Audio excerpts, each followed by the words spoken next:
the first in the South Republican presidential candidates debate. Live from the Coger Center on the campus of the University of South Carolina.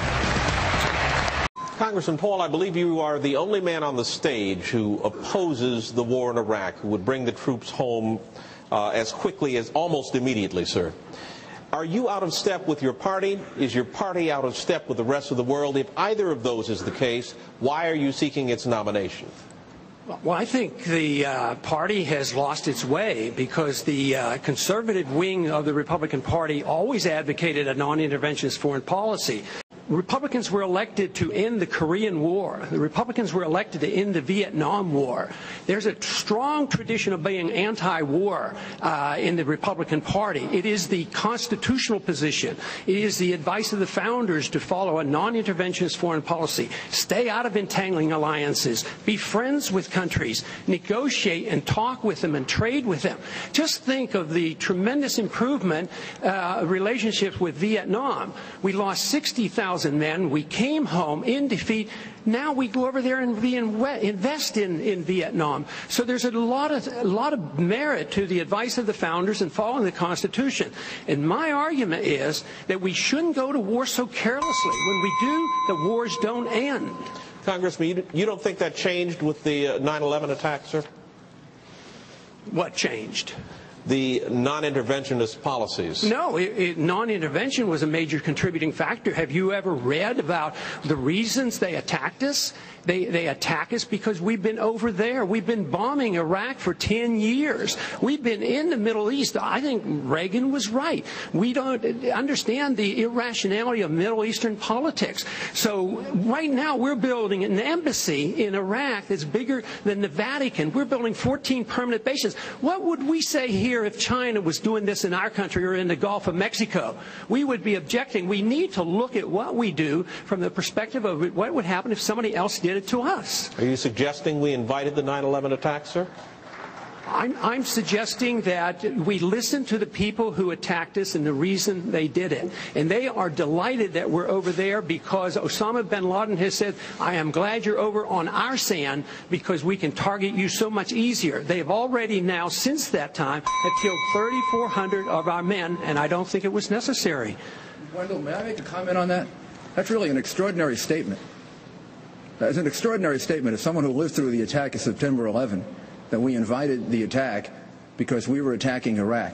I don't think I've ever heard that before, and I've heard some pretty absurd explanations for September 11.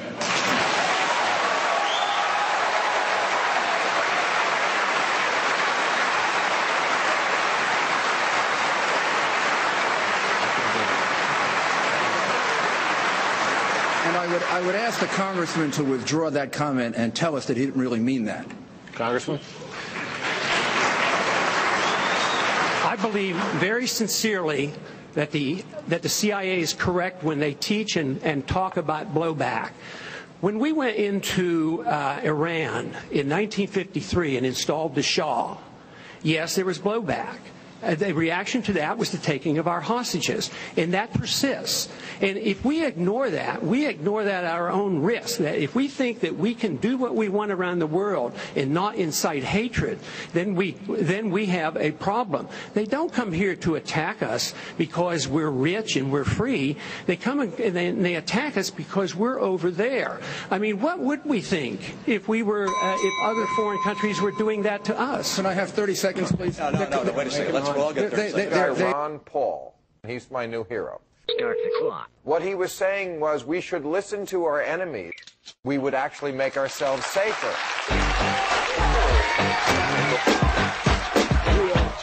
You just never heard this logic from someone who's actually going to run the country. Got Ben Affleck here. They're screaming for Ron Paul.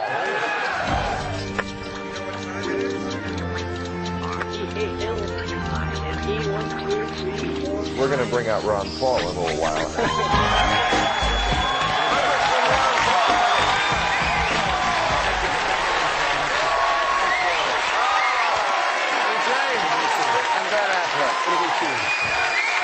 Okay, thank you for being here. Look at that. Now, That's nice. Do you have any mixed feelings about getting such an ovation from such a liberal audience? Well, not really. I mean, I think a politician always likes applause. Yeah.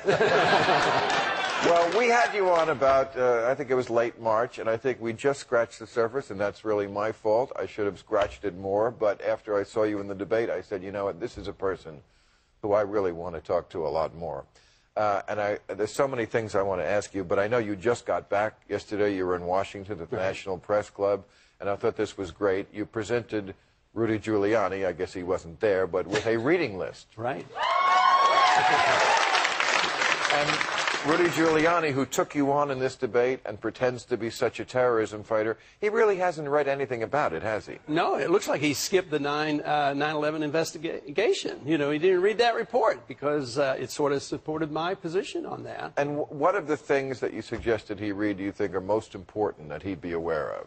Well, I think it's been known for quite a few decades that our foreign policy has what the CIA calls blowback. It has unintended consequences.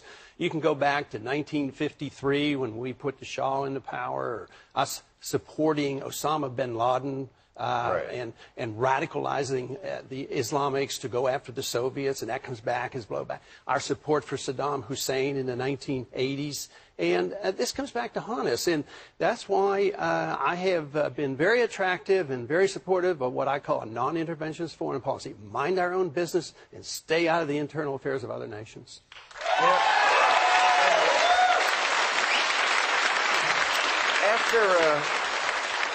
right after 9/11, I remember when we finally, television shows got back on the air. Of course, I got fired. But the other ones that were still able to... The other shows. Yeah, the other shows. Yeah. I said the wrong thing, too. But the big question, I remember, was, why do they hate us? Remember that? We had about a week where we were all, why do they hate us? And then we just forgot that and went, they're evil. They're evil, we're good. We don't... Why do you think America is so dumb? Was it always this dumb? I hope not all of us. No, not all of us. We're Americans. Yes, right. But how do you get this smart? I mean, come on.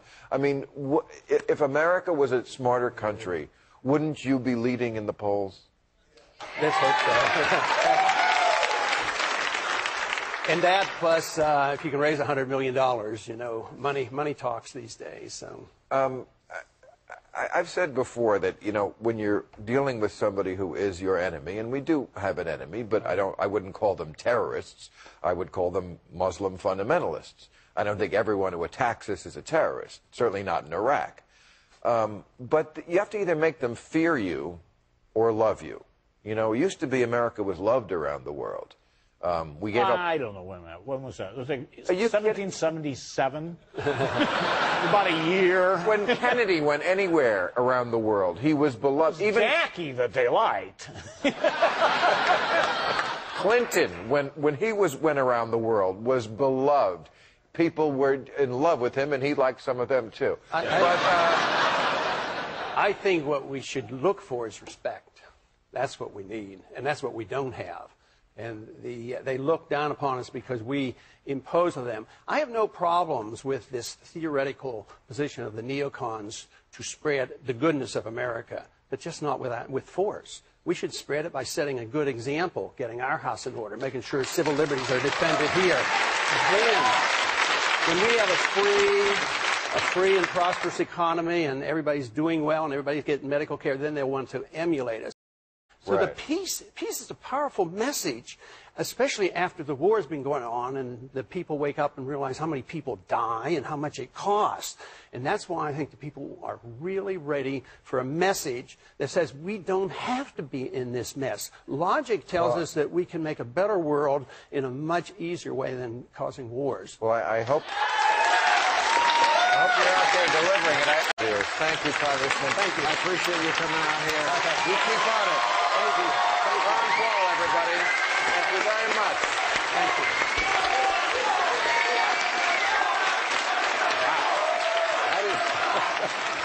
That is the most applause a Republican ever got around here.